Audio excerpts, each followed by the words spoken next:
Hi, I'm Red, and this is my Discipline Priest raid guide for the Midnight Pre-patch. About me, I've been playing Priest for about 12 years, and I've gotten CE as Disc like 10 times or something like that. Okay, so for stat prior, you want haste 22 to 26%. Some of the theory crafters are saying 20%, and I disagree. Well, I don't disagree. I'm sure that their math is correct, but I like to run a little bit of extra haste, anywhere from 3 to 5% extra haste. And what that allows you to do is if you're a little bit late, like let's say you're 1 second late to your ramp, you can still get those 20 atonements out and start healing before the damage goes out because you're just going to lose atonement. So it's a little easier to play. You have a little bit more leeway to get your atonements out before the damage happens if you have that higher haste. So I personally prefer like 25% haste as Oracle. After that, crit and mastery are roughly equal. I tend to prefer crit a little more, but I mean that's personal preference. They're both roughly the same power HPS wise. Next is haste up to 30%. I wouldn't really go higher than 30% as Oracle, because you get diminishing returns on your stats at that point. But you could go all the way up to 30%, and you will have an easier time if you're a newer player as Disc. Like it's easier to play Disc with a little bit extra haste. After that is versatility. Okay, so for Void Weaver, I don't think people are playing Void Weaver right now. Like, so I waited a couple days for PREPATCH to actually come out, and the logs, it looks like everyone I inspected was using Oracle. So that's not to say you can't play Void Weaver, but if you do play Void Weaver, you want to have much higher haste than Oracle. You basically want to send everything into haste, and if you can get to 42%, that's great.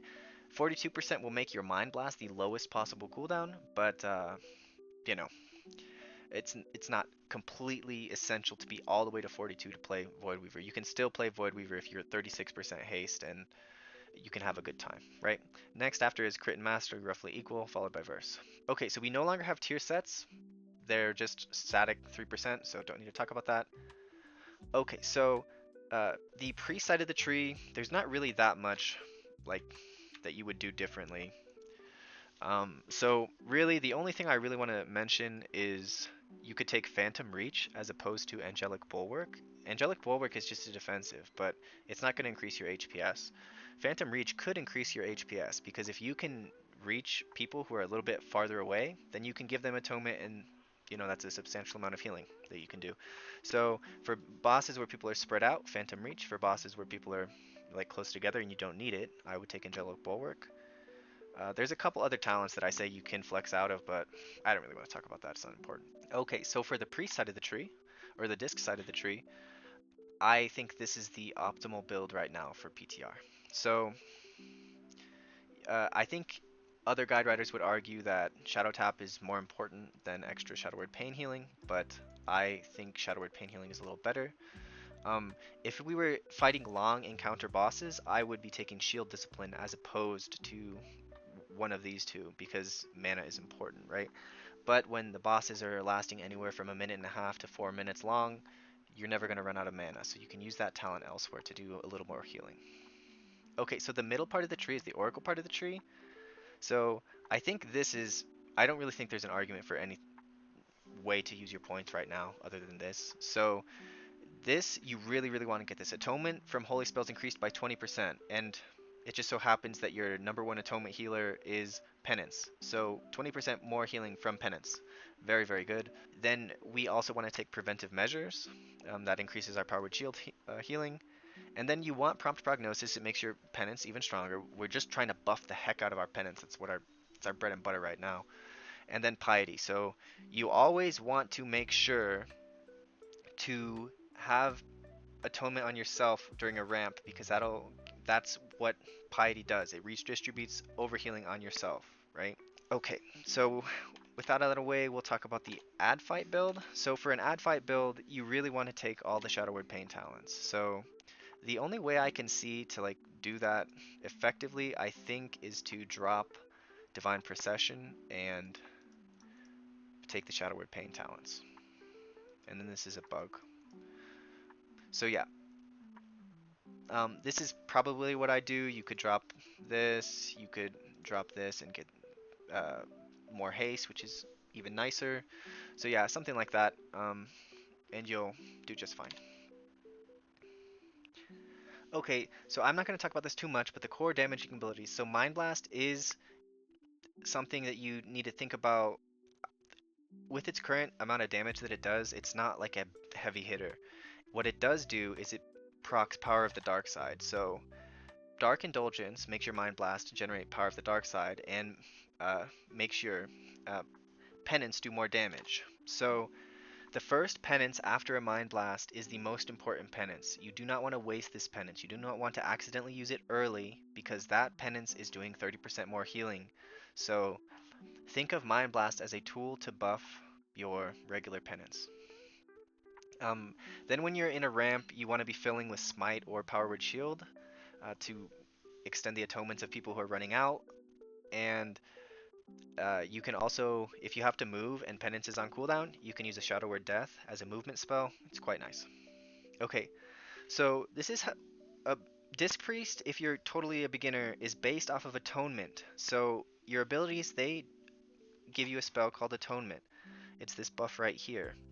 And people are healed when I do damage. So you need to think about how you're applying Atonement and uh, how that works. So this kind of just illustrates that you do not want to be using Radiance first to apply Atonement. You want to apply Atonement with Powered Shield and Flash Heal because those Atonements last longer. And then right before you're doing your damage rotation, you want to be using the Radiances. Oh, one other thing, Smite extends Atonement by 2 seconds. It was 3 seconds, but I do believe it is 2 seconds now. Okay, so here's the priority list when you're applying Atonement. It's Powered Shield on cooldown, and then I think it's more important to use Flash Heal than Plea right now because the Tier 1, Season 1 tier set is, uh, it makes your Flash Heal do more healing, right? Or it apply longer atonement. So that's why I think it's more important than Plea. But if you have to move, you can use Plea. Then you finish off your ramp with a couple Radiances, and then you start to do penances. So one thing I do want to mention is you can cast penance at 2 stacks mid ramp.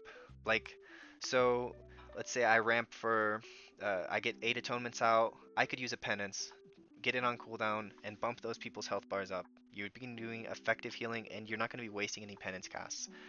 Now, I wouldn't say do that all the time, but it's not it's not going to like hurt your ramp that much. You might lose one atonement, but if you got a penance out with 8 atonements out, that's going to be more healing gained than doing your full ramp with one atonement less. So let's say you'd be at 19 atonements instead of 20 because you chose to do a penance, something like that, yeah? Okay, so movement spell prior list is penance if you're at 2 stacks, power word shield, and then plea or shadow word death.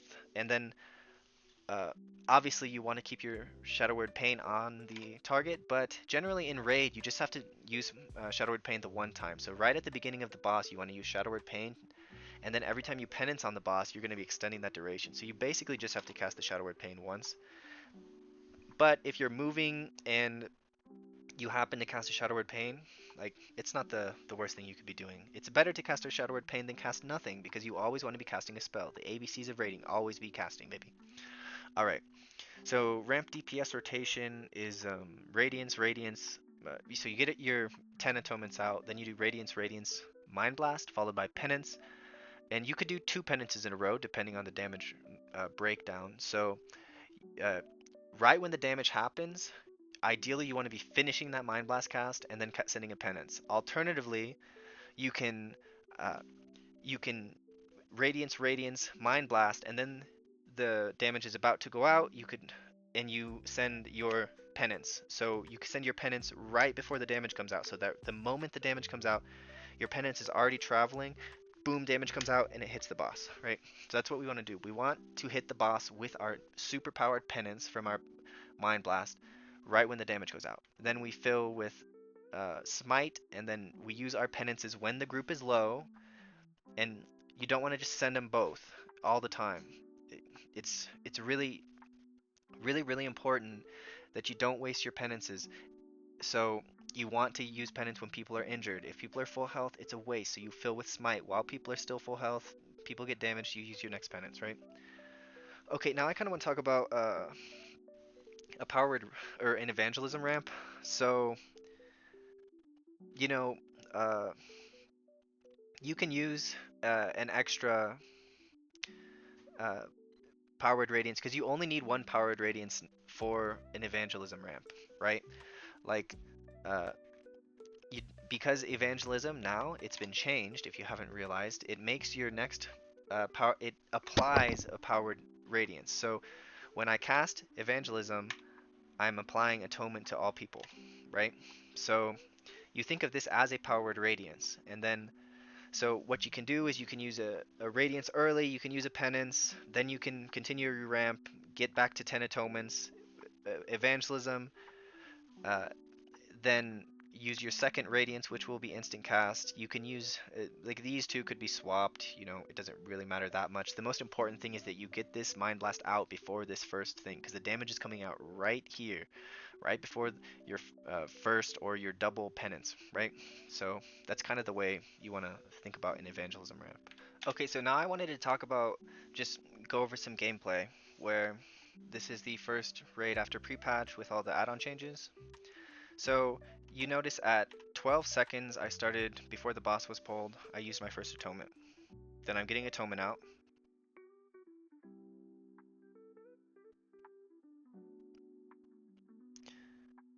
Right before the thing starts, I'm using Radiance, I'm using Evangelism, I have 20 atonements out.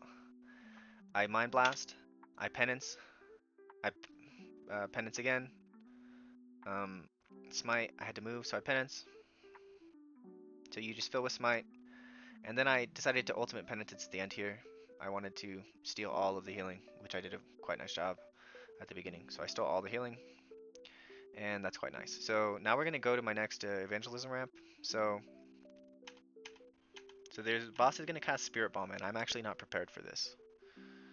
So boss is casting Spirit Bomb. Spirit Bomb goes off, and reactively I use Penance, or I use Evangelism, which applies Powered Radiance. So I get 5 more atonements, and then I use my penances to try to get that heal absorb off.